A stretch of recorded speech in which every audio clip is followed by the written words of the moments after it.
Yo, Sagittarius, welcome to your Line by Sign, where we will be getting into the energy of September and how we can best take advantage of what is coming to better face our challenges. Okay, Sagittarius, looks like we got a bit of a mixed bag, as if to prompt the reading as this car goes racing down the street, pedal all the way to the floor. The death card is reigning over the reading, letting us know that like all the zipping and zooming that we might be doing to try to get to certain spaces on time before we lose the opportunity, it's probably going to be better for us to let things pass if they cause us more stress in pursuing them. And so the death card is letting us know, hey, it's time for a reset, and maybe we should let sleeping things lie, particularly because we're trying to set up more of like a legacy thing. That's what's really confronting us.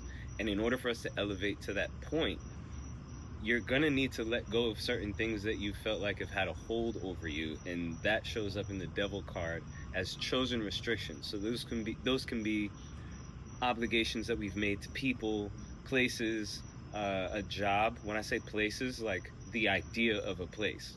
This is supposed to be home. This was supposed to be a project of success. The same thing can occur for friendships. The same thing can occur for relationships. It can occur for work opportunities. When you dictate for yourself what something was supposed to be, you set the terms of failure. And I think that's really what your reading is speaking about, where it's as we've not yet elevated to the point of our vision, we're still seeing failure in what is meant to be progression, right? So meaning like there's a road to be traveled. Being on the road isn't failure to be at your destination. It's just you're in process, you're in transit.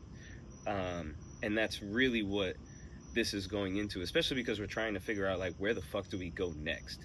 And I think it's less about where do we go next and more about how do we take advantage of what's already present in order to build positive things. Like I said earlier, if we're zooming around trying to fix stuff, maybe we're spread too wide.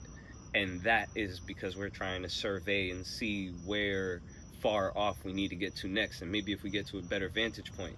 If you assume this is your vantage point and you have to make do with what you have, the Knight of Coins is inviting us to be a little bit more pointed about using the resources at our disposal. That being said, in order for us to move into that, we have to get a better sense of awareness and consciousness about our surroundings. It's going to be important to essentially get up and look around and take account of the view, not based on what you would rather see, but what's actually there. If you've ever like left home for a long period of time and gone on a vacation, you can get really enraptured with the romanticism of the view.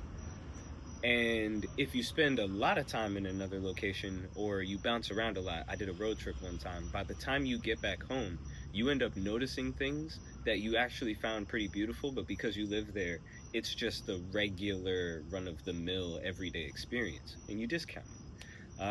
I think in this case, we're being led to see that there's actually a lot of what we aligned with our final vision already present.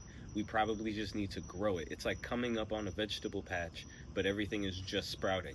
If you're hungry, you're going to see that as like a non-option, but if you're able to see past your hunger, you recognize the potential that's present and you stick with it because you know that your hunger later will be satisfied, which is probably more important than how hungry you are now, because you're still operating and moving off of the fuel that you have, as insensitive as that might sound.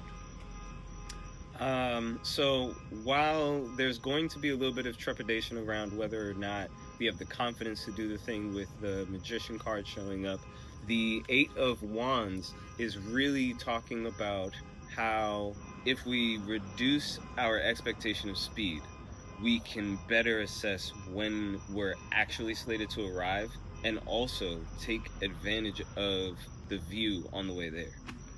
Remember, this is the energy for September. So think about how your current situation is supplying everything that you need to get to the next leg of your journey, rather than focusing on how you haven't taken the next step yet. Hope it helps.